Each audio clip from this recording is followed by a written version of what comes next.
세상이 갈수록 흉악해지고 악해지고 비상식적인 세상이 계속되어 가고 있습니다. 이 땅에 지식 있는 사람도 부유한 사람도 똑똑하다는 사람도 자기 신념에 따라 살아갑니다.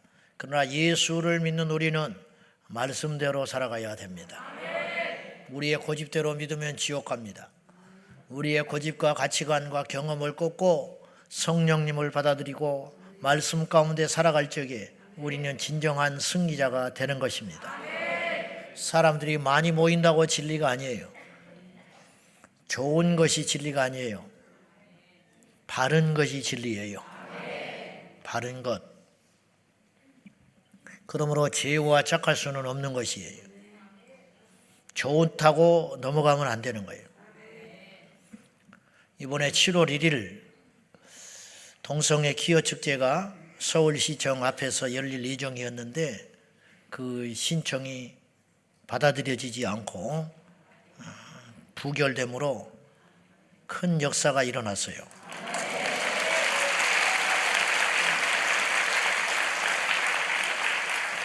그들의 입장에서는 상상할 수 없는 일이 생긴 것입니다. 그러니까 이제 시계추가 거꾸로 가기 시작하는 거예요.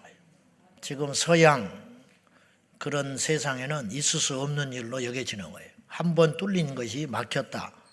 이건 엄청난 대변혁이 일어난 거예요. 그래서 이것은 결코 작은 일이 아닌데, 그러나 안심할 수 없는 것은 그들이 이제 어떻게 나올지 몰라요.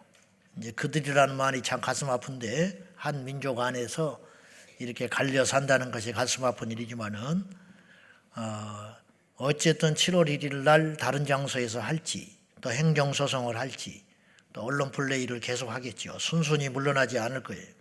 그러나 우리는 어떤 희생을 치르고라도 세상의 지탄을 받고 자기들만의 이기적이다 어쩌다 뭐 혐오주의자들이다 온갖 소리를 다 하겠지만은 아닌 것은 아닌 거예요. 상식적이지 않고 어떻게 동성애 축제를 인권과 또한 보편적 사랑으로 받아들일 수가 있겠습니까? 그거는 말도 안 되는 거예요. 있을 수 없는 일이 일어나고 있는 거예요. 그러므로 이건 반드시 저지돼야 할 것이고, 이제 자기들만의 어떤 공간에서 하게 된다면 그때 상황을 봐서 우리도 가만히 있지 아니하고 이제 일단 그것을 막았다는 것이 굉장히 큰 사건이 되는 것입니다. 내년에도 그 후년에도 계속적으로 막아서, 지금 전 세계가 이 동성애 축제가 굉장히 강렬해지고 많이 모이고 자극적이 돼요. 볼거리가 넘쳐요. 볼거리가 넘치니까 사람들이 이 속에 성적인 욕망, 탈출구를 찾고자 하는 사람들이 정상적인 사람들도 막 나와서 봐요. 그래서 막 100만 명씩 모인다고요. 그러니까 언론이 붙어요. 그리고 방송을 막 대대적으로 해요. 그러면 이것이 돈벌이가 돼요. 광고가 붙고 관광 사업이 돼요. 그래서 그 도시에서 그걸 유치를 해요. 그래서 이게 점점 커지는 거예요. 이게 결코 순수한 집단이 아니에요. 그냥 마귀가 역사하는 것이죠. 어쨌든 이번에 큰일이 일어났습니다. 그러나 순순히 물러나지 않을 걸로 보고 여러분들은 더욱더 깨어서 세밀하게 차근차근 하나하나씩 계속 기도해야 할 것이고, 우리는 물론이거니와 30년, 50년 후에라도 예수님 오시기 전까지 이러한 일들이 망가지도록 반드시 우리가 지켜내야 할 것입니다. 아울러서 5월 20날 대구의 대연동 이슬람 사원을 건립하는 일에 우리가 규탄 대회가 있습니다. 잊지 마시고 2시부터 4시까지 있으니까 우리 방송 밑에 있는 댓글란에 있는 광고를 잘 참고하셔서, 지금 보니까 전국에서 막 움직임이 일어나고 있어요. 대구 경상도에서 오신다는 분이 많고 충청도 등등에서 그것에 많은 분들이 참여한다고 해서 대단히 기쁘게 생각합니다. 이것이 어찌됐든 많은 숫자가 모여서 우리가 만만치 않다는 거, 이슬람 세력이 내가 볼 때는요 10% 20% 넘어가면요 못 건드려요. 무서워서 못 건드려. 여러분 불질러 버리면 어떡할 거예요? 죽여버리면 어떡할 거예요? 폭탄 자살 테러 하면 무슨 수로 막아내겠어요? 그러니까 말을 안 하는 거예요. 말을 안 하게 되면 그들이 점점 커져요. 그러면 나중에 그들이 그 나라를 집어삼켜버려요. 지금도 경상도 쪽이나 그런 불법 체류자들이 많은 도시에는 그런 사고들이 많이 일어나고 있어요. 많이 일어날 뿐만 아니라 이제 그들이 딱 점령을 해요.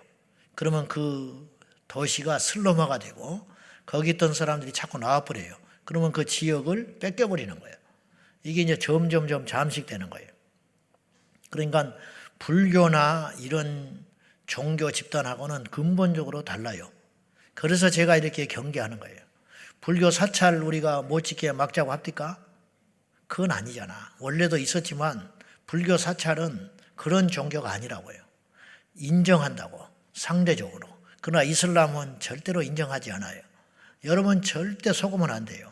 우리나라 이슬람 학자들이 아랍에서 돈을 많이 받아가지고 뒷돈을 받고 교수들이 하기 때문에 평화의 종교로 자꾸 이야기를 해요. 우리나라에서 유일하게 이슬람에 대해서 경계하고 가장 정확하게 깨닫고 있는 분은 이만성 목사님밖에 없어요. 이분을 과격하다고 욕들을 하는데 그분의 말이 틀린 게 하나도 없어요. 이슬람 학자들이 전부 뒷돈 받아가지고 연구하고 책 내고 그들에 대해서 언론 플레이를 하니까 국민들이 속고 있는 거예요. 소수라고 자꾸 이야기를 해요. 극단적 이슬람 테러 분자들은 소수지 대부분은 그렇지 않다. 속고 있는 거예요. 그렇지 않아요. 그 웃음 뒤에 있는 그 무서운 걸 봐야 돼요. 그러면 다른 나라는 어떻게 되냐 이 말이에요. 테러나 그다음에 어떤 전쟁이나 그런 것이 끊이질 않아요. 이디오피아 같은 경우도 교회 불살라버리고 목사들 처형시켜버리고 믿는 자들 목 잘라서 참수시켜버리고 그런 세상이 오는 거예요. 그런 일이 일어나니까 말을 안 해요. 그리고 다른 종교가 다 자치를 감춰버리죠. 이디오피아가 원래 기독교 국가였어요. 근데 다 뺏겨버렸어요.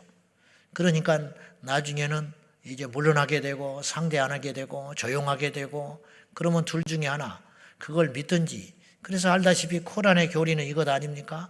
우리가 초등학교 때부터 배웠어요. 코란의 교로는 한쪽에는 칼, 한쪽에는 코란. 그거 다 알고 있죠? 이게 무슨 뜻이요? 코란을 믿든지 칼을 받든지 둘 중에 하라는 거예요. 그게 우리 다 배웠어요. 배웠는데 윤리 시간에 배웠거든요. 그렇게. 그런데 그것이 굉장히 무서운 소리예요. 사실은. 칼이냐 코란이냐. 근데 우리하고 상관없는 일로 생각한 거예요. 왜냐? 그때는 우리나라 이슬람이 없었거든. 근데 이제 들어왔어요. 그리고 뿌리를 내리기 시작했어요. 점점 많아지고 있어요. 그러면 이제 어떻게 되냐는 거예요. 이게 도대체. 지금은 저들이 1%도 안 되니까 가만히 있지만은 숫자가 늘어나기 시작하면은 본격적으로 포교에 나서기 시작하고 포교할 때 우리처럼 포교 안 한다니까요. 그들은 죽을래 살래예요. 죽을래 믿을래. 이게 무슨 수로 감당하냐고요. 우리나라는 인구도 적고 땅덩어리도 적기 때문에 금방 넘어간다니까요. 그래서 이게 골든타임이라 이 말이에요. 지금 막아내지 못하면 큰일 나요. 그러므로 반드시 막아내야 할 시점에 돼 있다. 지금이나 내가 이런 말 하는 거예요. 나중에 못하는 날이 온다니까요. 못하면 어떡하겠어요? 못하면 여러분 자식들이 히잡 쓰는 날이 온다니까. 지금 막아야 됩니다. 지금 우리가 땀 흘리면 될 걸 나중에는 피 흘리는 날이 온다 이 말이에요. 나는 무서워서 자꾸 이야기하는 거예요. 무서워서. 솔직히 이야기하면. 무서워서 동성애 이야기하고 무서워서 이슬람 이야기하고 무서워서 차별금지법 이야기하고 있는 거예요. 할 일 없어서 한 소리가 아니에요. 우리 교회를 위해서 하는 게 아니라고요. 뭐 내가 대단히 애국자여서 그런 소리 하는 게 아니에요. 내가 애국자처럼 보입니까? 안 보이잖아. 지극히 이기적으로 생겼잖아. 우리 교회 지키고 우리 자식 지키고 우리 후대 지키고 그러려고 지금 그러는 거예요. 겁이 나서 그런다고. 겁이 나서 두려워서 그런다고. 나중에는 그런 암흑천치가 될까 봐.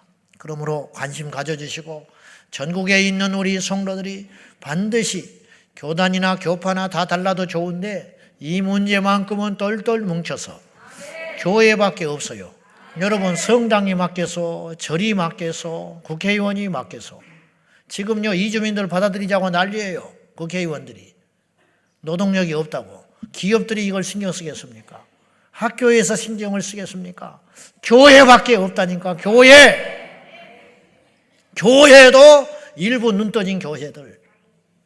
그러므로 우리가 이 외로운 싸움을 잘나서가 아니라 할 수 없어요. 아는 이상은 그냥 있을 수는 없어.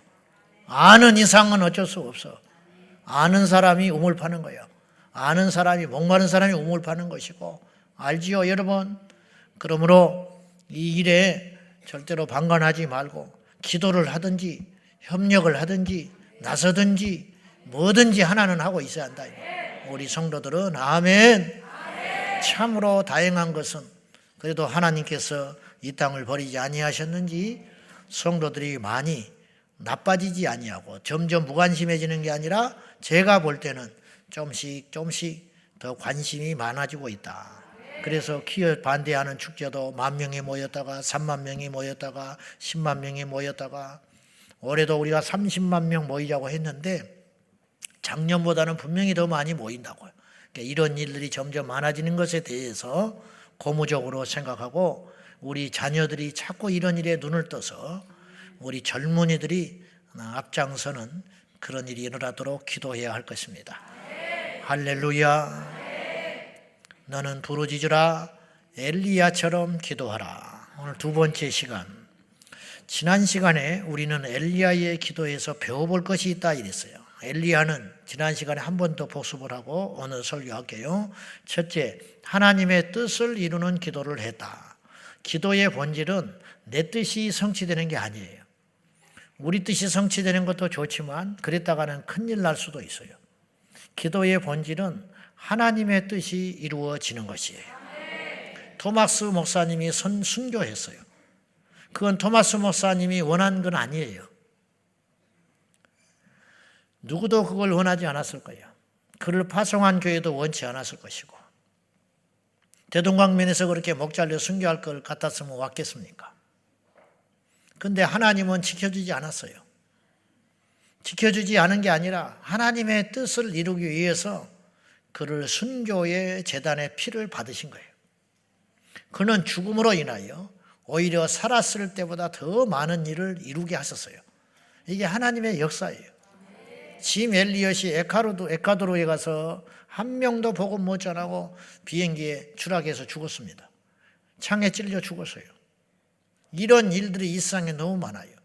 그러나 시간이 지나면 다 하나님이 승리하셨어요. 결국 하나님이 영광을 받으신다는 거 우리는 다 알 수 있어요. 이스라엘 백성들이 애굽에서 나왔지요. 종살이 400년 하다가 나왔습니다. 그럼 가나안 땅에 바로 들어가면 좋잖아. 서로 피곤하지 않고 광야에서 그렇게 고생할 필요도 없고 하나님도 그 아침마다 끼니 챙겨주느라고 얼마나 하나님이 신경 많이 쓰셨잖아. 그러므로 그렇잖아요. 하나님이 잊어버리면 그냥 굶는 거잖아. 근데 40년 동안 한 번도 잊은 적이 없다. 응? 여러분 자식 새끼 밥 챙겨주니까 얼마나 귀찮아. 응?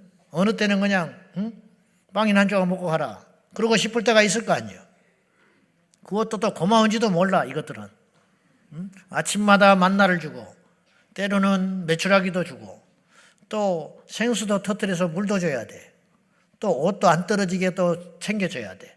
또 밤에는 또 잊지 않고 불기둥을 내줘야 되고 낮에는 구름기둥을 보내야 되고 이걸요 하루만 잊어버리면 다 죽어버려. 그 하나님이 그냥 40년 동안 바짝 긴장하신 거야. 얼마나 신경 쓰셨겠어. 그런 수고를 할 필요 없이 그냥 가나안 땅에 쑥 집어넣어가지고 기름진 땅이니까 너희들이 알아서 챙겨 먹어라. 그러면 될 걸 갖다가 왜 40년이나 그렇게 뺑뺑뺑 돌렸나. 결과론적 이야기지만 한번 생각해 봅시다. 이스라엘 백성들이 광야에서 나와서 사흘길이면 가나안 땅에 도달할 수 있는 것이라는 거예요. 그러면 곧바로 들어갈 수 있어요. 사흘 동안 신경 안 써도 되지. 근데 가나안 땅에 들어갔으면 어떻게 됐을까요? 제가 짐작하건대 그들은 다 죽었어요. 무슨 수로 가나안 땅의 군사들과 싸워 이깁니까? 뭔 조직이 있습니까? 훈련되기를 했습니까? 도덕적이기를 합니까? 자기들끼리 싸움하다가 망해버렸을 거예요. 그런데 광야에서 40년 연단을 하시는 하나님의 뜻을 모르지만 하나님이 오르셨다 이 말이에요. 결국은 이스라엘 백성들은 광야에서 수없이 원망의 기도를 하고 하루라도 빠르게 가나안 땅에 들여보내달라고 40년 동안 끈질긴 기도를 했을 거라고 짐작해 보건대. 그러지 않겠어? 먼 거리도 아니잖아. 몇 달씩 걸리는 거리도 아니고. 그러니까 빨리 좀 가고 싶다 이 말이에요. 가고 싶다. 근데 하나님이 막아버리는 거예요. 왜?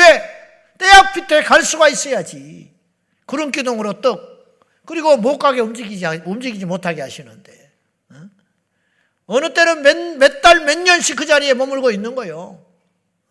움직이는 상황이 안 돼요. 그러니 그 자리에 주저앉아서 우리부터라도 그럴 거라고. 우리가 그 상황에 대했다면 하나님 좀 제발 저 가나안 땅에 빨리 좀 들여보내 주시오. 왜? 가나안 땅의 상황을 이미 정탐꾼의 보고를 통해서 알고 있었잖아요. 적과 꿀이 흐르고 얼마나 엄청난 풍요로운 땅인지 두 명이 포도 한 송이를 여기 어깨에 메고 왔다니까? 이해가 됩니까? 민수기에 그 내용이 나와요. 두 사람이 정찰병으로 갔다가 어깨에다가 포도 한 송이를 여기다 끼고 왔대. 얼마나 대단한지. 지금도 그런 포도는 없어. 그런 땅을 보고 들었으니 그냥 얼마나 빨리 가고 싶겠어. 근데 하나님이 막으셨다 이 말이에요. 우리 인생도 마찬가지. 여러분 더디다고 낙심하지 마세요. 내 뜻대로 안 풀린다고 낙심하지 마시라고. 그것 때문에 우리가 천국 가는 거예요. 그것 때문에 우리가 영생을 얻는 것이고 그것 때문에 우리가 하나님 앞에 거룩하게 살 수 있다는 사실을 꼭 기억해야 돼요.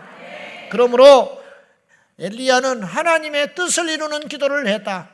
뭐냐? 3년 반이 지나니 비가 있으리라. 그 뜻의 약속의 말씀을 붙들고 기도하기 시작했다 이런 뜻이에요. 여러분 아무리 그럴듯한 기도도 하나님의 뜻과 거슬리는 기도는 의미가 없을 뿐만 아니라 오히려 죄를 범하게 되는 기도가 되는 거예요. 극단적으로 나는 이렇게 기도하는 사람도 봤어요. 삼각산에 갔는데 지금부터 30년도 전이죠. 갔더니 정신이 나갔어. 여러분 기도 좀 한다고 헛소리 하는 사람 절대 곁에 두면 안 돼요. 엉뚱한 소리 하는 사람 많아. 기도한답시고 신비적으로 빠져가지고 그런 사람 말 절대 들으면 안 돼요. 미혹입니다. 마귀는 기도를 하면 한 대로 성경을 많이 보면 본 대로 성경을 많이 본 사람은 지식에 빠지게 되고 말씀 없이 기도를 많이 하면 신비적으로 빠지게 만들어요. 그래서 이 교만과 이게 자긍심이 종이 한 장 차이. 신비적인 것과 신비주의가 종이 한 장 차이라고. 무슨 말인지 알겠어요? 그걸 항상 조심해야 돼요. 저도 무척이나 조심해요. 저도 뭔가가 확 나올 때가 있어. 그때 내가 자제를 엄청 한다고. 누군가를 기도하고 있을 때 막 내 속에서 뭔가 이야기가 나오고 싶을 때가 있다고. 그러나 덕을 해치기 때문에 안 한다니까요. 근데 이 사람은 나를 딱 만나더니 눈이 반쯤 풀렸어. 기도는 엄청 하는 것 같아 보니까. 그래서 방학 때 내가 여름 대학교 때 산에 올라가서 기도를 하고 있는데 그 사람이 나한테 접근을 하더니 전도사님이십니까? 그래. 그렇다고 그랬더니 막 굉장히 좋아해. 맞힌 것처럼. 맞췄다 이거예요. 자기가 막 그 정도로 신령하다 이거예요. 그러면 그렇지 8월 낮에 젊은 놈이 산에 와서 기도한다면 둘 중에 하나지. 신학생이든지 아니면 할 일 없는 놈이든지 둘 중에 하나지. 그러니까 뭐 그거 가지고 뭘 맞춰? 그러니까 뭐 혼자 좋아가지고 뭐 그렇다고. 그랬더니 나한테 뭐라고 그러냐면은 이거 아냐는 거야. 뭘 말하려고 그러냐 그랬더니 기도를 깊이 하면 그 사람 표현이에요. 기도를 아주 깊이 해서 들어가면 하나님이 어느 정도까지 자기의 기도를 들어주냐면 지옥에 가 있는 형제가 자기 고륙 친척 형제가 있는데 그들을 위해서 기도하면 하나님이 그들을 건져서 천국을 보내준대. 나한테 그걸 아냐고 그러더라고. 그래서 이거 생 미친놈이 하나 있구나. 내가 속으로 대꾸도 안 하고 그래요? 근데 교회는 어디 다니요? 내가 그랬어. 대꾸도 안 하고 그러냐 어쩌냐 말도 안 하고 그런데 당신은 교회를 어디 다닙니까? 그러고 내가 딱 쳐다봤더니 도망가 버렸어. 교회도 안 다니는 거예요. 내가 어디 다니냐고 왜 물어봤는지 알아요? 교회를 제대로 다니고 교회의 치리 가운데 있고 질서 안에서 신앙생활하는 정상적인 그리스도인이라면 그따위 소리를 못하는 거예요. 뭐 면죄부를 이야기하고 있어. 무슨 지옥에 빠진 사람을 기도하면 천국을 갈 수 있다? 성경에도 없는 소리고 듣도 보도 못한 소리를 하고 있는 거예요. 근데 그런 소리를 미혹당하는 사람이 있을 수 있어요. 와, 그러냐고. 그러면 이제 딱 그 사람의 마수에 걸려드는 거예요. 여러분, 그 사람은 기도를 많이 했다니까. 내가 보기에 기도를 많이 했는데 하나님의 뜻에 거슬리는 이단적 기도, 완전히 악령에 씌우는 잘못된 기도를 했잖아요. 그러니까 그 사람은 기도를 할수록 자기 세계에 빠져들어가 가지고 하나님의 뜻과 점점 멀어지게 되는 거예요. 마귀의 종이 되는 것이라는 거예요. 이건 아주 극단적인 이야기죠. 악령에 속아서 기도하고 있는 것이다. 그런 말이에요. 기도는 때를 쓰는 게 아니에요. 기도는 하나님의 뜻이 우리에게 이루어지게 되는 것이에요. 그래서 기도를 처음에는 내 정욕과 내 생각으로 뭔가를 시작할 수는 있어. 원망으로 기도를 시작하고, 시편이 그렇잖아요. 시편에 읽어보면 그런 등식이 있다고 하지 않았습니까? 하나님께 원망한 듯한 기도를 시작해요. 왜? 부르짖잖아요. 부르짖고 어찌하여 나를 버리셨습니까? 악한 자는 잘 때고 나는 이거 뭡니까? 아침에 눈을 뜨면 내가 근심과 걱정으로 하루를 시작합니다. 막 이렇게 시작해요, 기도가. 그러다가 시편 말미에 다 가면 여호와를 찬송하는 걸로 끝나는다고. 이게 뭐냐? 하나님이 맞다는 거예요. 내가 이런 상황일지라도 하나님께서 이런 환경을 통하여 주님의 뜻이 성취될 걸로 믿는다는 거예요. 이게 믿음의 코스라는 거예요. 이게 정상적인 기도라는 거예요. 기도를 하니까 그렇게 되는 거예요. 그래서 하나님의 뜻에 부합한 기도로 결론이 맺어지게 된다는 거죠. 두 번째 엘리야의 기도는 당연히 믿음의 기도였다는 거예요. 비단 엘리야뿐만이 아니라 성경에 나타나는 모든 응답의 사람들은 바로 기도의 전제에는 뭐가 있느냐? 믿음을 전제로 하는 거예요. 여러분, 믿으니까 기도하는 거예요. 여러분, 이 자리에 왜 왔어요? 기도하러 왔지요. 기도하러 왔잖아. 잘 따져봐요. 여러분 왜 왔어? 근데 그 목적을 잊어버리고 있는 사람이 있는 것 같아. 교회를 어느 목적이 확실치 않아. 또 혹은 처음에는 확실했다가 그리고 막 울면서 예배드리고 막 그렇게 긴장하면서 그렇게 은혜를 받다가 시간이 지나면 교회를 왜 오는지를 잊어버리는 것 같아. 마치 목회를 하는 목적을 잊어버리는 거예요. 신학을 할 때, 목사 안수를 받을 때, 교회를 개척할 때 영혼 살리겠다고 시작했는데 나중에는 월급을 어떻게 올려야 되나 이 생각만 하고 있는 것 같아. 응? 어떻게 하면 사람들을 많이 모일 수 있을까? 어떻게 하면 교회를 크게 지어볼까? 마치 이렇게 생각하는 것 같아. 본질에서 어긋난 거지요. 다른 것이 아니에요. 우리가 다 그렇게 될 수 있어요. 교회를 오래 다니다 보면은 권사되는 게 목적인 사람이 있어. 나보다 늦게 온 사람이 권사가 됐다는 거예요. 근데 자기는 왜 이러고 있는지 모르겠대. 나도 몰라. 내가 어떻게 알아? 본인이 알지. 우리가 권사 되려고 교회 다니는 건 아니잖아요. 그렇게 물어보면 전부 이제 제정신이 들어와가지고 아니라고 그래요. 근데 어느 날 보면 그 이야기를 하고 다녀. 왜 그러냐? 목적이 잘못된 거예요. 목적이. 오늘 이 밤에 기도하러 왔잖아요. 기도를 하러 왔으면 기도를 하고 가야 할 거 아니에요. 근데 왔다가 기도를 안 하고 가. 목적이 없는 거지. 헛고생만 하고 가는 거예요. 물론 안 온 것보다는 낫지만은 그건 아니죠. 와서 우리가 기도를 한다. 그러면 기도한다 전제는 뭐예요? 응답받는 걸 전제하고 기도하러 온 거예요. 그래서 히브리서 11장 6절 말씀에 다 같이 시작. 하나님을 기쁘시게 하지 못하나니 하나님께 나아가는 자는 반드시 그가 계신 것과 또한 그가 자기를 찾는 자들에게 상 주시는 이심을 믿어야 할지니라.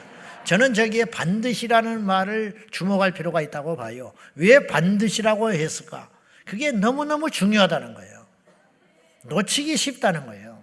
하나님께 나오는 자는 반드시 믿음이 없이는 하나님을 기쁘시게 하지 못한다. 하나님이 다른 걸 보고 기뻐하지 않는다는 거예요. 하나님은 오직 우리의 믿음에 대하여 반응하시고 기뻐하시는데 그 믿음을 가지고 나올 적에 반드시 하나님께 나올 적에 반드시 하나님께 나올 때는 그가 계신 것을 믿고 계신 그분께 기도할 적에 하나님이 우리에게 응답하시고 상 주시고 해결해 주심을 믿어라. 너무 당연한 이야기를 하고 있는 거예요. 하나님께 나오는데 하나님을 믿지 않고 나온다. 그럼 뭐하러 하나님께 나오냐 이 말이에요. 근데 그런 사람들이 너무 많아요. 어떻게 그렇게 단정하냐고요? 예배 전후를 보면 안다 이 말이에요. 예배를 드린 다음에 믿음이 없어. 예배 중에 믿음이 없다 이 말이에요. 오늘 우리는 어떤 믿음을 가져야 되느냐? 누차 말했어요. 기도를 믿어라. 우리가 기도하면 응답이 있다는 걸 믿어라. 기도하면 어떤 문제가 해결된다는 걸 믿어라. 그건 기복신앙이 아니에요. 그건 잘못된 게 아니야. 여러분, 기도하면 응답된다는 걸 믿어야지. 기도하면 문제가 물러간다는 걸 믿어야지. 기도하면 마음이 움직인다는 걸 믿어야지. 에스더가 그 믿음을 가지고 금식에 들어갑니다. 내가 몰랐는데 모르드게의 말을 듣고 모르드게가 전해준 그 전령의 말을 듣고 나니까 이게 장난이 아니구나. 큰일 났구나. 근데 한 달이 넘도록 왕이 자기를 본 적이 없다. 그 전에 왕비도 폐위당했는데 그것을 내가 위험을 무릅쓰고 내가 금식을 하고 왕에게 나아갈 터인데 내가 죽으면 죽으리다. 여기서 뭘 각오했느냐? 에스더는 내가 3일을 금식하고 기도한 후에 왕을 만나면 이 문제가 해결될 걸로 믿는다 그 말이에요. 그냥 바꾸는 게 아니잖아요. 속상해서 바꾸는 것도 아니고 할 수 있는 길이 없다. 그러나 나에게 마지막 수단이 있다.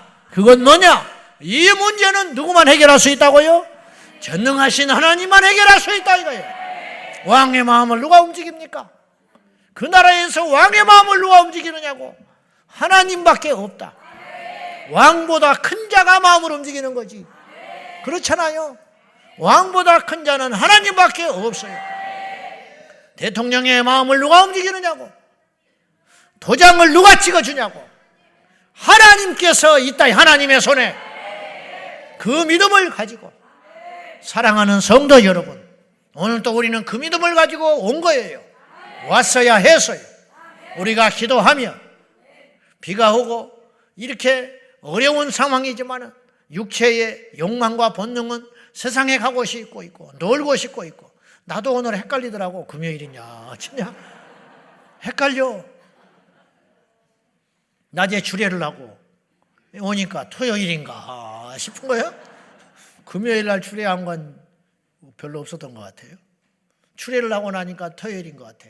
그래서 집에 가서 딱 있으니까 나오기가 싫은 거 있죠. 와, 우리 성도들은 오죽 할까? 우리 성도들은 오죽 하겠냐?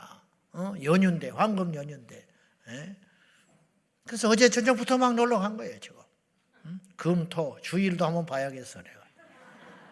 어쨌든지 간에 무슨 말씀을 드리려고 하는 거냐면 우리는 하나님께 기도할 적에 믿음으로 기도해야 한다. 엘리야의 기도는 믿음의 기도였다 이 말이에요. 엘리야의 기도는. 그래서 비가 올 줄 확실히 믿고 선포하면서 믿음으로 나가서 기도할 적에 사환에게 가라. 그래서 기도한 후에 가서 비가 오는지 보라는 거야. 하늘을 봐라. 그때 없다는 거야. 구름이 있어야 비가 오지. 그냥 비가 갑자기 오진 않지. 반드시 구름이 모여져야 비가 쏟아지잖아요. 근데 구름이 안 보인다는 거예요. 7번까지 가라. 그러면 7번만 왔다 갔다 했을까? 보내고 그 사이에 또 기도하고 또 기도하고 또 기도하고. 그러면 엘리야가 믿음으로 기도한 거예요. 뭐냐? 7번을 내가 기도하면 하나님이 비를 보여주사 반드시 구름 가운데 보이사 비를 내리게 한다는 확신.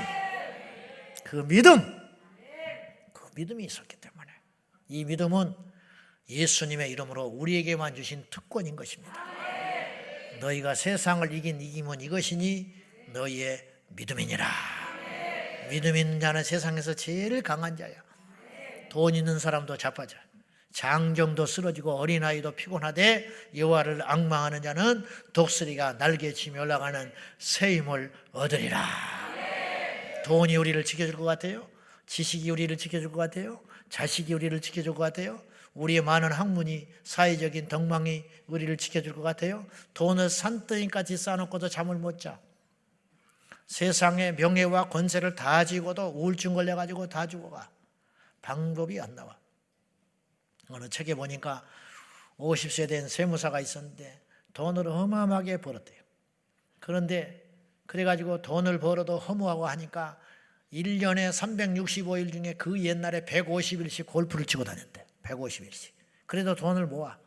그래 돈이 잔뜩 모여졌고 세무사를 하면서 돈을 잔뜩 벌었는데 문제는 우울증이 왔어요. 아니 1년에 150일씩 골프를 치고 다닌 사람이 우울증 걸 일이 뭐가 있어? 이해돼요? 1년에 여유가 돼가지고 150일씩 국내로 외국으로 골프만 치고 다닌 사람이 우울할 일이 뭐가 있어? 저 푸른 초원 안에 걸어고 다닌 사람이. 근데 이게 전화만 오면 심장이 뛰어서 살 수가 없어. 그래서 전화를 항상 무음으로 해놓고 진동을 해놓고 사는 거예요. 무슨 수로 이 문제를 해결해 주냐고. 이걸 누가 해결해 주는지 알아요? 주님만이 해결할 수 있어요.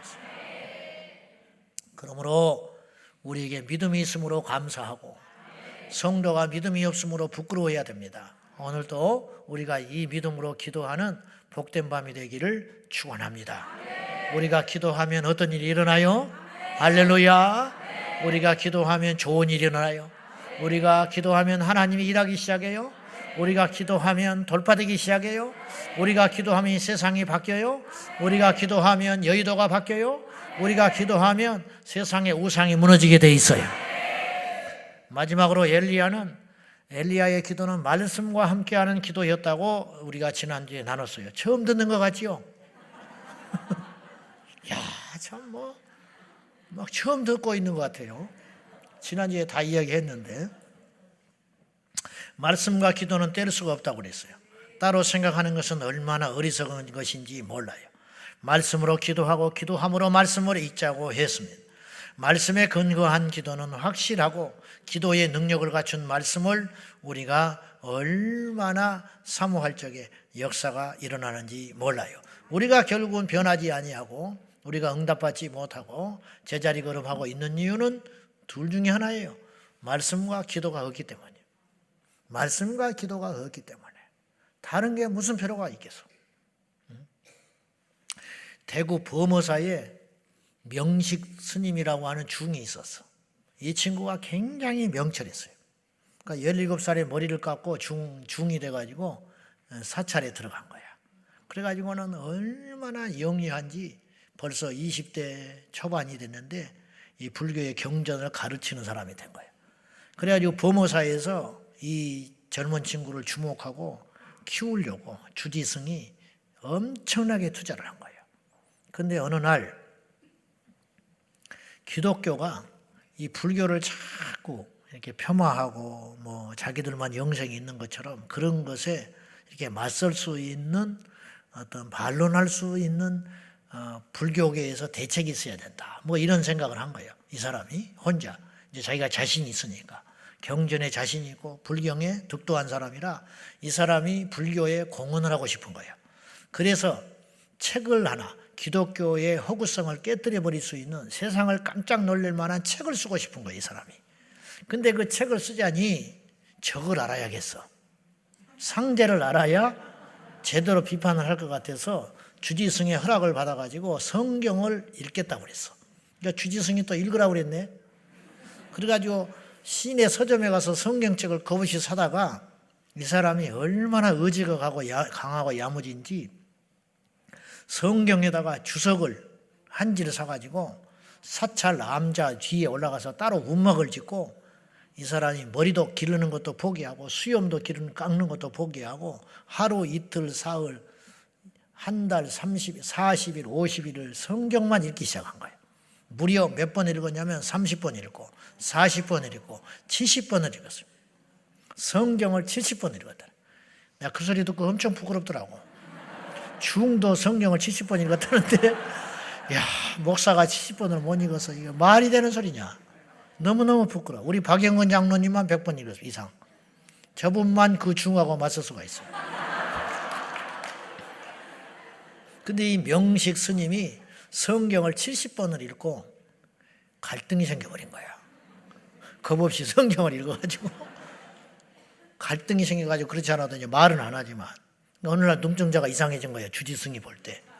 저걸 성경을 읽고 연구하라고 그랬더니 이상한 것 같아. 그때부터 고민을 하기 시작했는데 어느 날 사찰 앞에 이렇게 마루에 앉아 있는데 여대생 둘이 와서 대화를 하고 있었어요. 무슨 대화를 하고 있냐?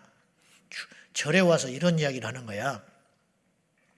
불교는 허무해. 사람이 죽었다가 개로 태어난다는 게 말이 돼? 뭐 이런 이야기를 하는 거예요. 안 들리려고 해도 그런 소리가 자꾸 들려오는 거예요. 그러면서 하는 말이 사람은 죽음으로 끝나지 않아. 영생의 길이 있어. 그 길이 천국이고 예수 믿어야 된대. 뭐 이런 이야기를 하는 거예요. 성경에 읽었던 소리가 그대로 나오는 거예요. 그때 이 사람의 마음이 확 무너져 버려요. 그러면서 가만히 정리를 해보니까 성경에 있는 진리가 참이야. 사람이 죽으면 심판을 받는다. 불교에서는 죽은 다음에는 보장을 못하는 거예요. 그리고 개나 돼지로 태어난다는 거예요. 자기도 말을 하지만 이건 이상해. 근데 구원자가 있다는 거예요. 성경에는. 다른 구원자가 없으니 오직 예수 그리스도밖에 없다라는 거예요. 갈등을 하다가 이 사람이 결단을 하고 그 자리에서 예수님을 영접해 버렸어요. 그리고 주지승에 가서 이야기를 하니까 주지승이 불같이 화를 내면서 너는 이제 부처님하고 인연이 끝났다. 네 길을 가거라.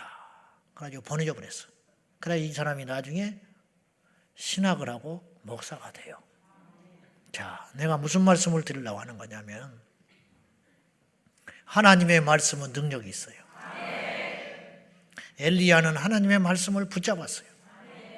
그때는 성경이 없는 시대니까 엘리야는 직통의 계시를 통하여 하나님의 말씀을 몸에 새기고 그 약속의 말씀을 붙잡고 기도하기 시작했다 이런 뜻이에요.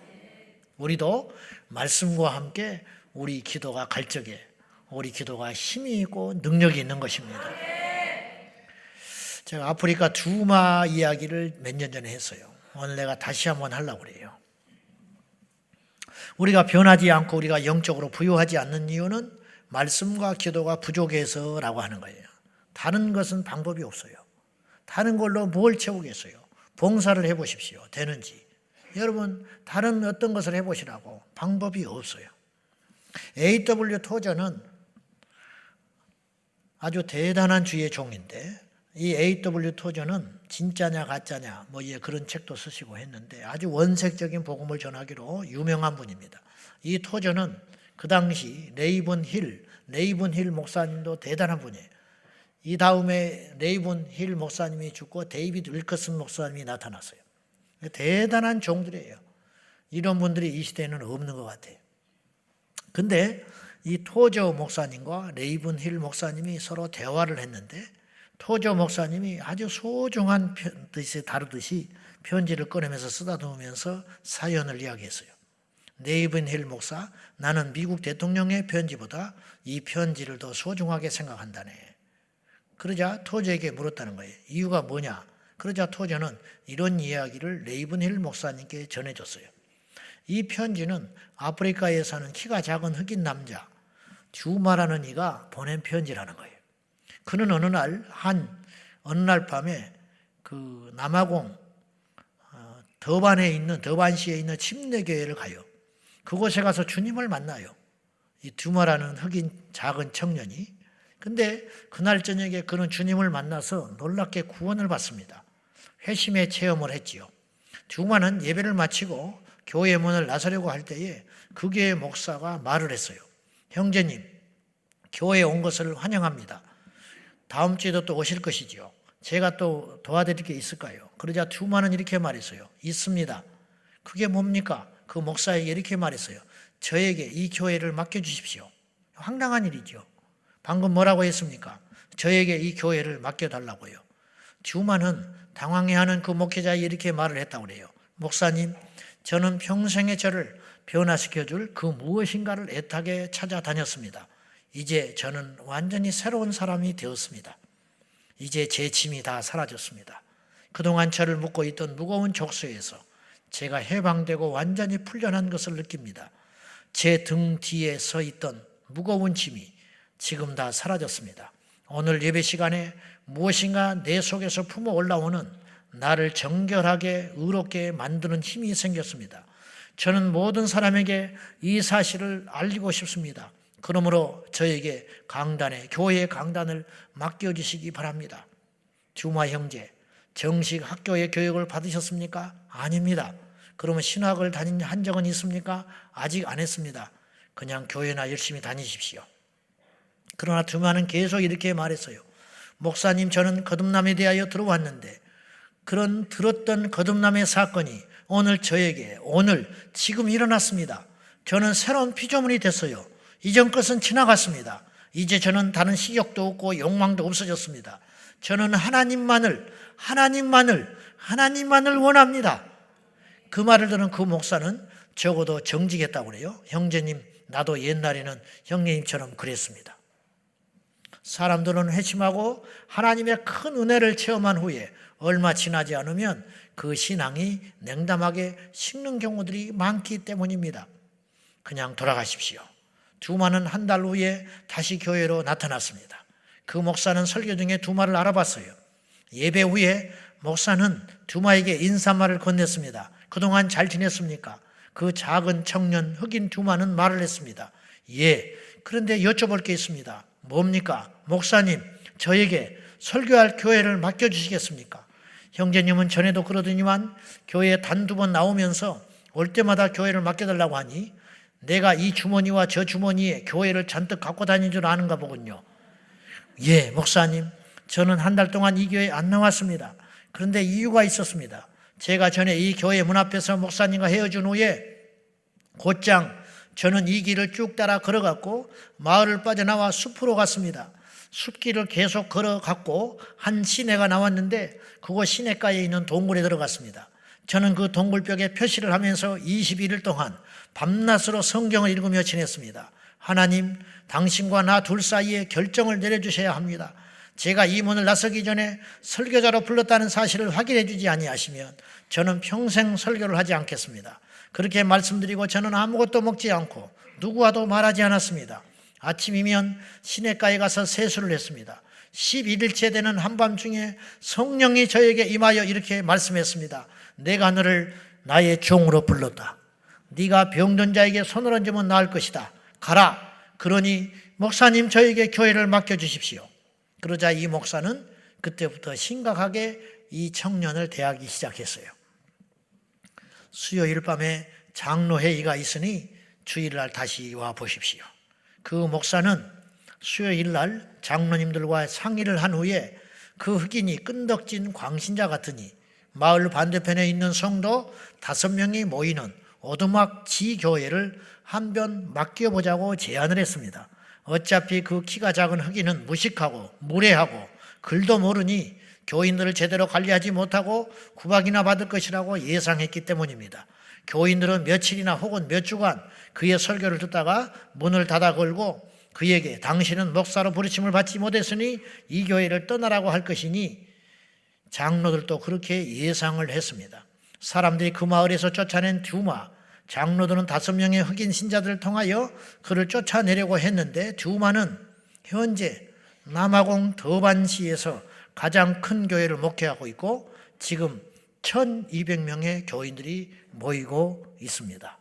그 작고 초라한 교회에서, 그 버려졌던 교회에서 그렇게 부흥을 한 겁니다. 두마는 매년 11월 17일이 되면 다시 그 동굴로 간다고 합니다. 그때로부터 15년이 지난 지금까지 매년 11월 17일이 되면 그는 아내와 자녀에게 키스를 하고 장로들에게 인사를 하고 그 동굴로 가서 21일 동안 20일을 낮과 밤을 꼬박 그곳에서 혼자 지냅니다. 매년 21일 동안 그는 자기가 하나님께 받은 소명과 사명을 새롭게 하고 21일 동안 영적으로 새 힘을 얻고 21일 동안 새 기름 부음을 받습니다. 이렇게 매년 그는 하나님의 새로운 계시와 새로운 모략과 새로운 기름 부음을 받습니다. 한번 성령 세례를 받고 그것으로 지금부터 영원까지 계속 버틸 수는 없는 노릇입니다. 여러분, 그것이 가능하다고 생각하십니까? 여러분도 알다시피 그건 불가능합니다. 기름 부음은 일생 동안 계속 반복되어 부어집니다. 한번 회심한 후에도 거듭 회심하는 체험이 있어야 되는 것이라는 거예요. 저에게도 이것은 필요해요. 오늘 여러분에게 필요한 사람들은 이 예화를 가슴에 새기면 좋겠습니다. 제가 삼각산에 갔더니 그 목사님이 이런 간증을 했어요. 영적으로 점프할 때가 있다는 거예요. 좀 기계적인 이야기지만, 그분은 개인적인 이야기지만 그 말을 무시하지 말고 들었으면 좋겠어요.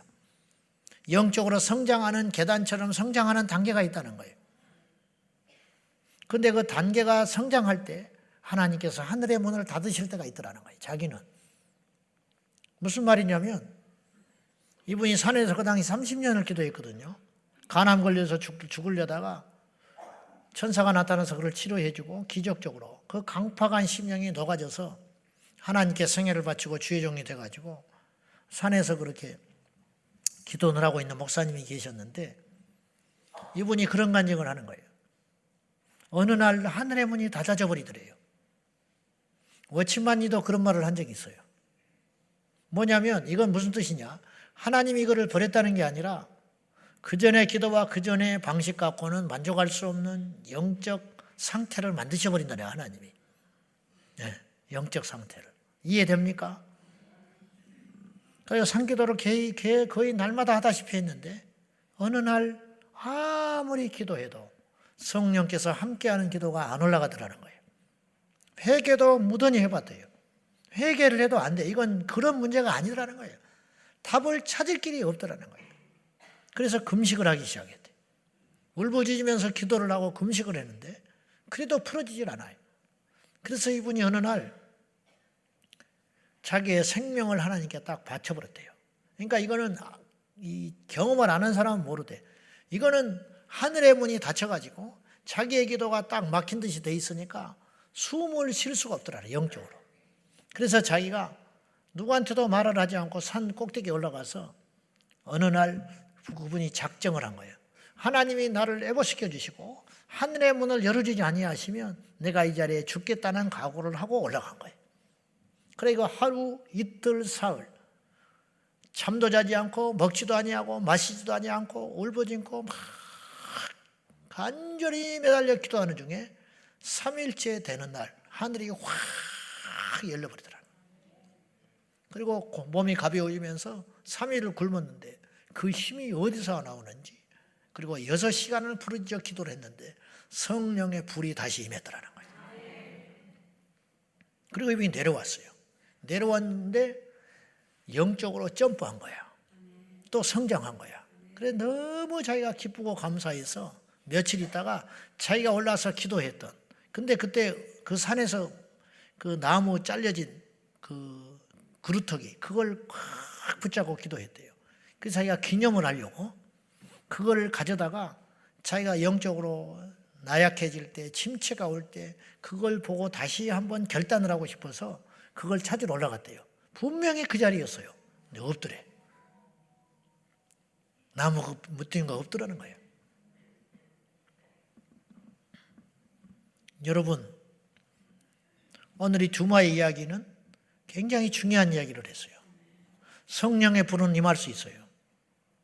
그러나 성령의 기름 부음은 계속 있어져야 하는 사건이라는 거예요.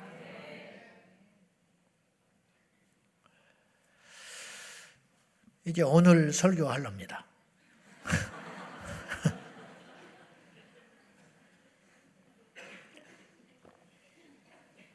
지금까지 한 건 뭐냐? 지난주 이야기, 지난주 복습한 것이고, 그래서 세 가지를 한 거예요. 하나님의 뜻에 이루는 기도를 했다. 믿음의 기도를 했다. 약속의 말씀을 붙잡고 기도했다. 네 번째, 엘리야는 실질적으로 수고하는 기도를 했어요. 수고하는 기도. 42절을 한번 봐요. 다 같이 42절 시작. 아합이 먹고 마시러 올라가니라.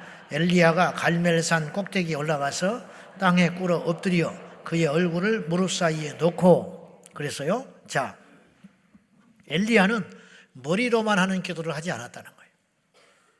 엘리야는 사실은 굉장한 영적인 거장이잖아요. 우리 같은 사람은 비교도 할 수 없는 큰 거장이에요.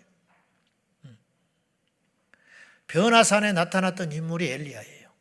초막 셋을 짓겠습니다. 모세와 엘리야와 예수님을 위해서 초막 셋을 짓고 베드로가 여기서 살겠다고 했어요. 그랬던 인물이 엘리야라. 그는 얼마나 많은 능력을 행했습니까? 그리고 죽음을 보지 않고 올라간 에녹과 함께 2명이라 이 말이에요.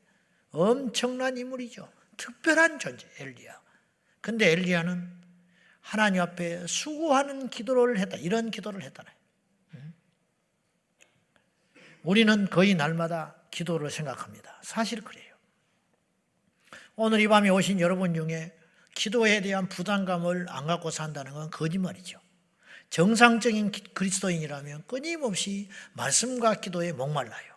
오늘도 내가 말씀을 봐야 되는데, 오늘도 내가 말씀을 묵상해야 되는데, 오늘도 내가 기도해야 되는데, 그런 생각과 침을 거의 날마다 치고 있다고요.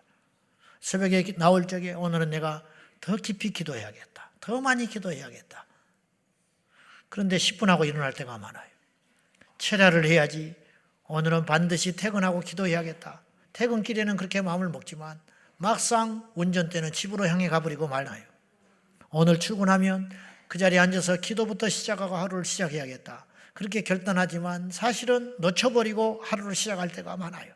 우리는 수없이 머리로 기도를 생각하고 기도를 결심합니다. 그러나 우리는 오늘 본문에처럼 엘리야처럼 기도하는 실제적인 수고를 하지 않을 때가 많아요. 사실 엘리야는 이렇게 수고하며 기도하지 않아도 돼요. 왜냐하면 이미 주님께서 그에게 응답하셨기 때문이에요. 비를 주신다고 했잖아요. 그러니까 엘리야는 그 약속을 받았기 때문에 주님 감사합니다. 그러면 끝이에요. 그러나 엘리야는 그 분명한 약속을 받고도 의심해서 조바심이 나서 겁이 나서 기도를 하는 게 아니고 엘리야는 뭔가에 모르지만은 하나님께 실제적인 기도를 했다는 거예요. 엘리야는 내가 기도를 하지 않으면 비가 오지 않을 것 같아서 염려가 돼서 기도했다고 보지는 않아요. 엘리야의 기도는 그걸 뛰어넘는 기도를 호흡처럼 여겼던, 그리고 기도의 가치와 능력을 알았던 기도의 모범자라 그렇게 볼 수 있어요. 왜 이렇게 엘리야는 이렇게까지 기도해야만 했을까? 주님을 사랑했고 주님을 두려워했고 기도를 사랑했고 기도의 능력을 아는 사람이었기 때문이에요. 오늘 첫 번째로 엘리야는 갈멜산 꼭대기에 올라갔어요. 이게 수고예요.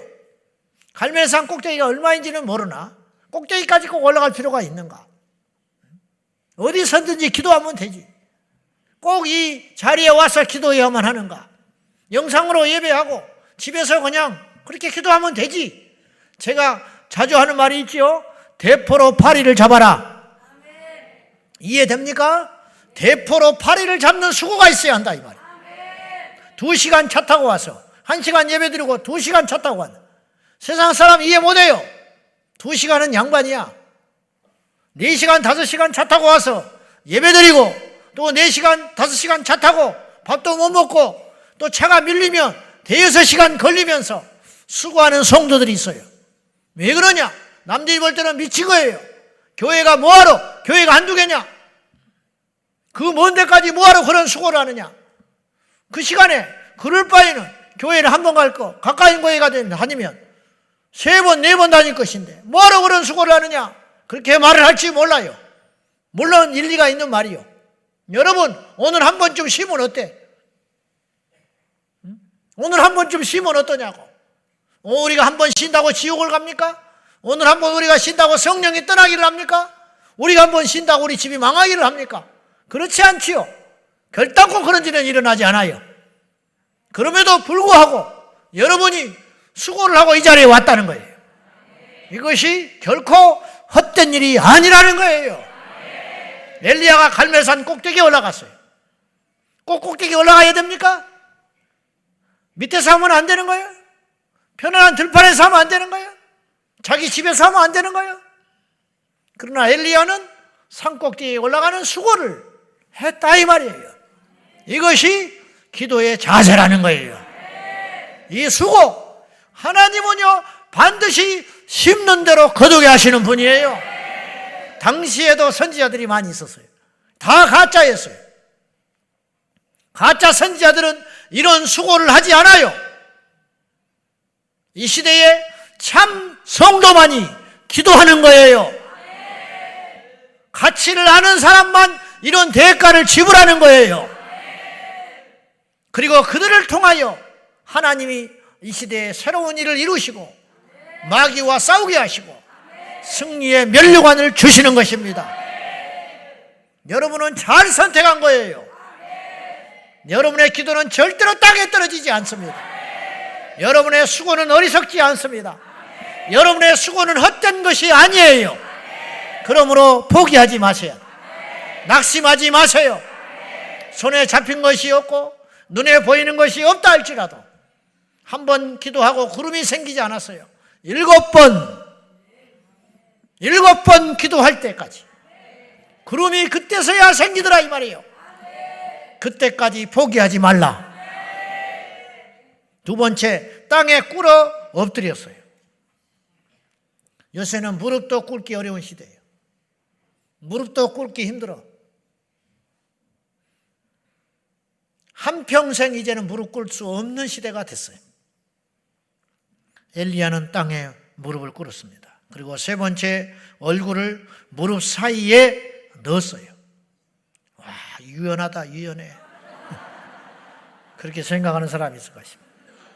그런데 여기서 우리가 알 것은 이 기도가 하루아침에 완성된 기도가 아니라는 거예요. 엘리야는 이렇게 기도를 해왔다 이 말이에요.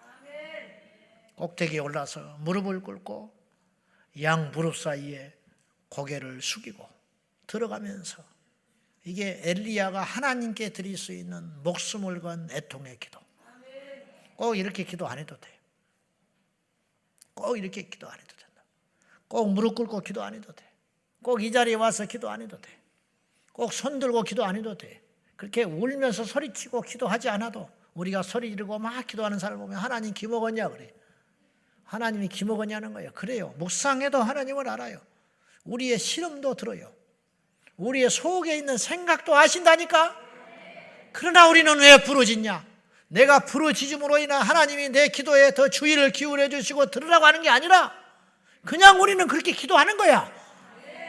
내가 하나님께 드릴 수 있는 최상의 몸짓으로 최고의 몸부림으로 내가 할 수 있는 모든 에너지와 내가 할 수 있는 최상의 것을 동원하여 여호와께 드릴 적에 그것이 그렇게 표현되는 것뿐이라 이 말이에요. 그렇게 표현되는 것뿐.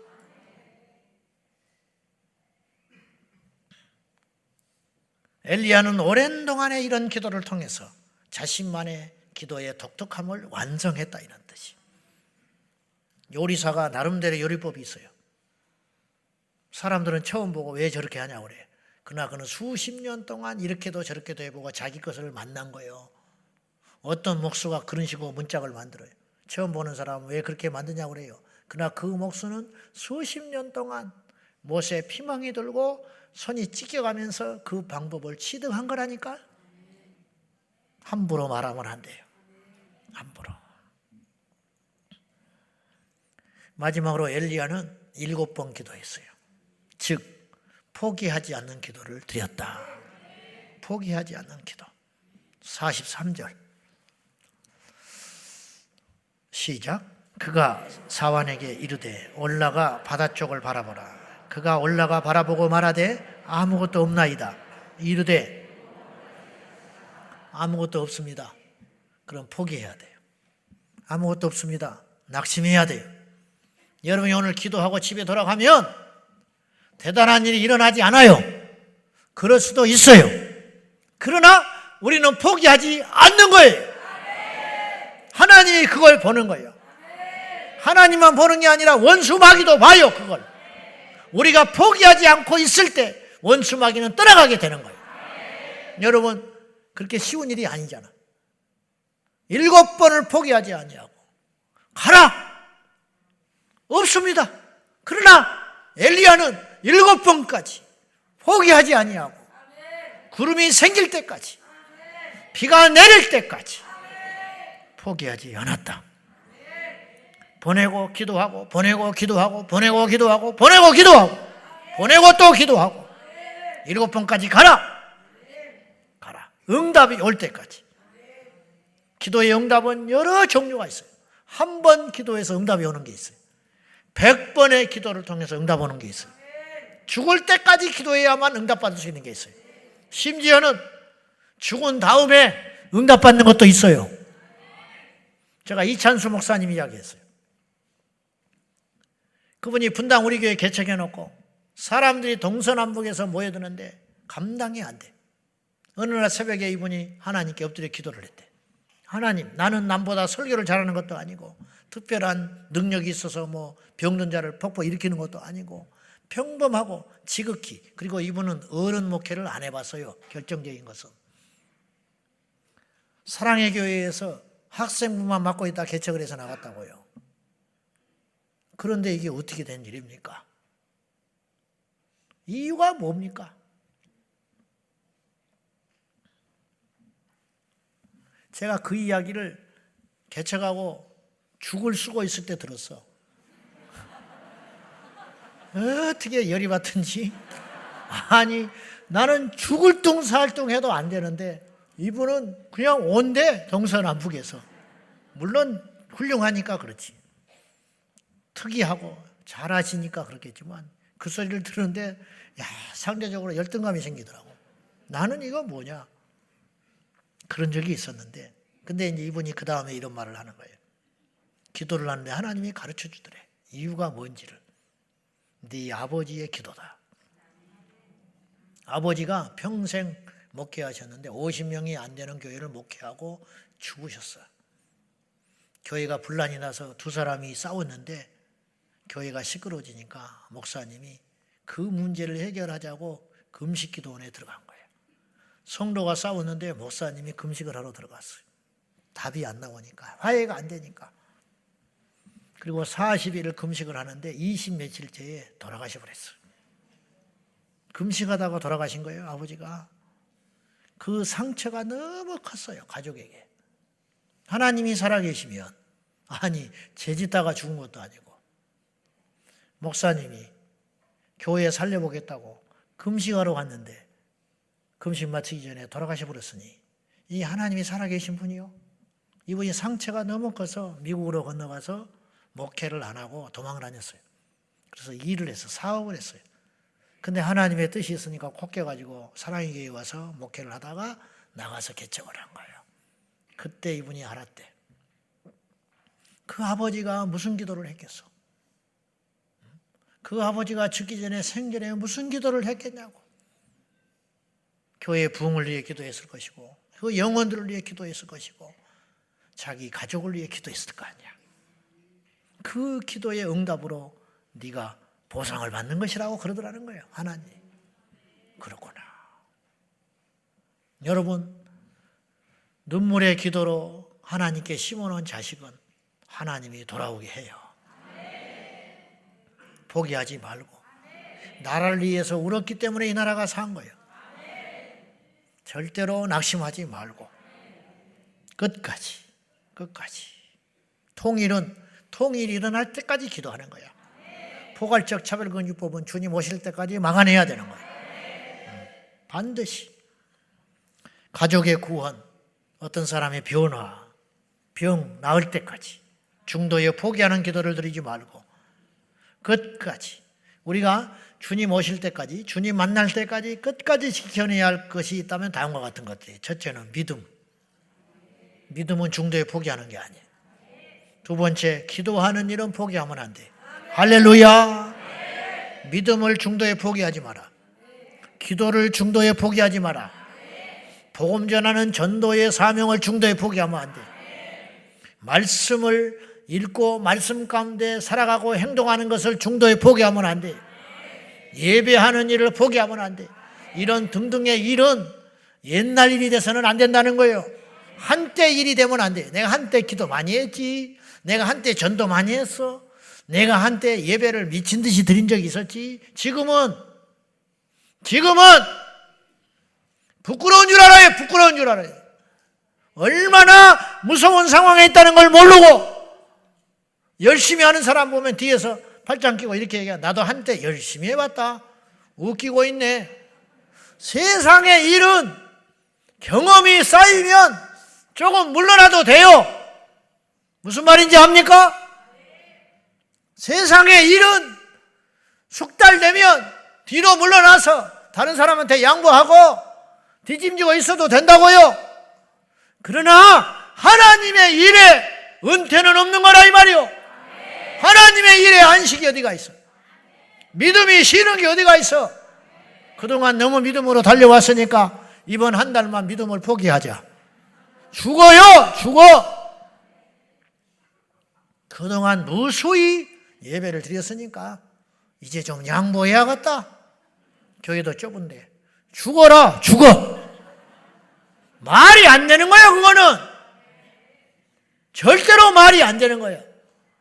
마리아처럼 좋은 편을 택하여 언니가 욕을 하든 말든 다른 사람이 손가락질을 하든 말든 나는 살기 위하여 내 믿음을 지키기 위하여 하늘의 상급을 위하여 달려간다 이 말이야. 할렐루야. 주님 오실 때까지 믿음을 포기하지 말고 기도를 포기하지 말고 복음 전하는 걸 포기하지 말고 예배를 포기하지 말고 기도에 응답이 있을 때까지 7번 기도했던 엘리야처럼 오늘 지쳐있는 성도들이 있습니까? 절대로 우리의 기도가 땅에 떨어지지 않는다. 그걸 꼭 명심하셔서 예수님 오실 때까지 엘리야는 이상의 기도를 통하여 응답은 물론이거니와 하나님의 능력을 얻게 됐어요. 자, 46절 마지막으로 시작. 그가 허리를 동이고 이스라엘로 들어가는 곳까지 아합 앞에서 달려갔더라. 이게 무슨 말인지 알아요? 기도를 했더니 두 가지 역사가 일어난 거예요. 첫째는 응답. 비가 내리잖아요. 비가 이제 곧 내리잖아. 이미 말씀에 약속하셨고. 그래서 마차를 단단히 준비하고 와라. 기도했기 때문에 구름이 생겼잖아.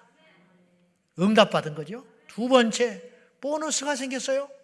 기도하면 능력이 임해요. 여러분 이걸 알아야 돼. 기도하는 사람은 능력이 있습니다. 기도하는 사람은 영권이 있어요. 기도가 없는 사람은 머리만 아파. 머리만 커지는 거야. 기도할 때 심장이 강해지는 거예요. 영적 심장, 엔진이 생긴다. 엔진. 그래서 엘리야가 기도를 마쳤을 때 그에게 하나님의 능력이 임했다고 그랬잖아요. 어떤 능력이냐? 허리를 동이고 달려가는데 아방의 마차보다 앞서 달려갔다. 홍길동이가 된 거야. 축지법이 생겼는지 막 달려갔다 이 말이에요. 이거 여러분 웃고 넘어갈 일이 아니에요. 이건 하나님만이 할 수 있는 일. 그런 신비한 능력이 임했다. 이게 뭐냐? 하나님의 종이라는 증거. 내가 너의 기도를 들었다는 증거. 너의 믿음에 내가 기뻐하고 반응했다는 증거로 앞서갔다는 게 중요한 게 아니라 하나님이 함께하는 증거가 나타나기 시작했다는 거예요. 할렐루야. 이 밤에도 우리가 기도하여 두 가지를 얻자. 응답받고 능력받고 응답받고 능력받고 응답받고 능력받고. 할렐루야. 이 밤이 꼭 되시기를 예수님의 이름으로 축원합니다. 기도하겠습니다. 이 시간에 기도할 적에 말씀 붙들고 기도합니다. 주님, 우리에게 기름 부음을 허락하여 주옵소서. 주님, 우리에게 성령의 임재로 가득하게 하여 주옵소서.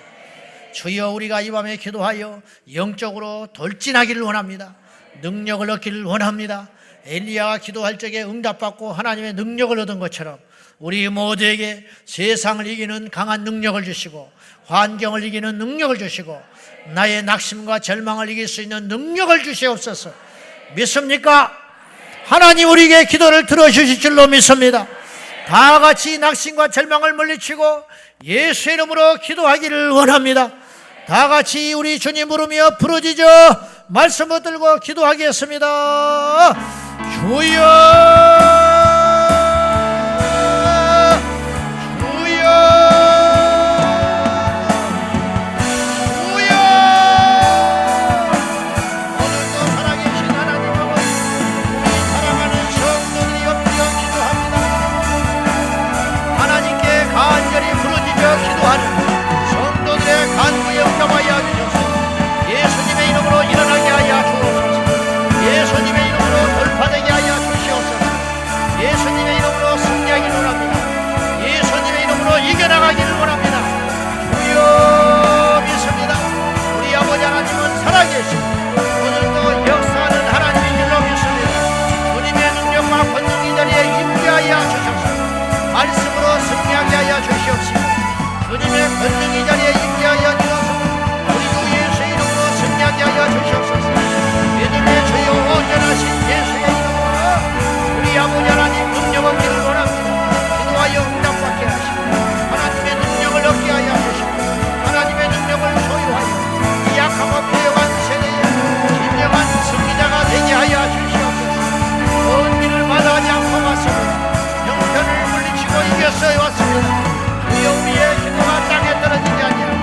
하나님 아버지, 우리도 힘이 부족하지만은 엘리야처럼 기도하기를 원합니다. 하나님의 뜻을 이루는 기도, 믿음의 기도, 말씀의 약속의 말씀을 붙잡고 포기하지 않는 기도, 머리로만 기도하는 것이 아니라 진정으로 수고하는 땀 흘리는 기도를 통하여 응답받고 능력받아 기름 부음 받는 저희들이 되기를 원합니다. 주님, 지난날에 우리가 아무리 많이 기도했다 할지라도 지금 내가 기도를 쉬고 있다면 우리는 문제가 있는 것입니다. 주여, 다른 사람의 기도를 우리는 호흡할 수 없으니 우리가 기도할 적에 우리가 살아날 줄로 믿습니다. 주여, 이 마지막 때에 제자왕 성계를 통하여 기도의 불길이 온 열방 가운데 퍼져나가게 하여 주시옵소서. 우리는 부족하나 기도하겠습니다. 우리는 연약하나 기도하겠습니다. 우리는 상황이 녹록치 않으나 기도하겠습니다. 기도의 용사들을 보내주시옵소서. 기도의 용사들이 일어나게 하여 주시옵소서. 예수님 오실 때까지 어떤 것을 포기한다 할지라도 기도하는 일을 포기하지 말게 하여 주옵소서. 주님 물으실 적에 너 무엇하다 왔냐 물으시면 하나님께 기도하다 왔습니다. 말할 수 있는 우리가 되게 하여 주옵소서. 주여, 출세하지 않아도 좋습니다. 부요치 않아도 좋습니다. 편안하지 않아도 좋습니다. 그러나 기도하기를 원합니다. 기도의 능력을 주옵소서. 기도의 불을 내려 주옵소서. 이 밤에도 우리가 기도할 적에 이 나라 역사가 변화되고 세계 열방이 변화되고 하나님의 역사가 일어날 줄 믿고 기도하오니 응답하여 주시옵소서. 예수님의 이름으로 축복하며 기도하옵나이다. 아멘, 아멘. 우리의 기도를 들으시는 하나님, 영광과 존귀와 찬송을 받아주소서. 할렐루야. 이 시간에 기도할 때 우리가 기도하며 하나님이 앞서 행하실 줄로 믿습니다. 다같이 믿음 가지고 기도하겠습니다. 주여, 주여, 주여. 살아계신 아버지 하나님, 믿음으로 우리가 하나님 앞에 나아갑니다. 확고한 믿음을 가지고 포기하지 아니하고 하나님이 일하실 걸 믿고 간구합니다. 주여, 역사하여 주시옵소서. 주여, 응답하여 주시옵소서.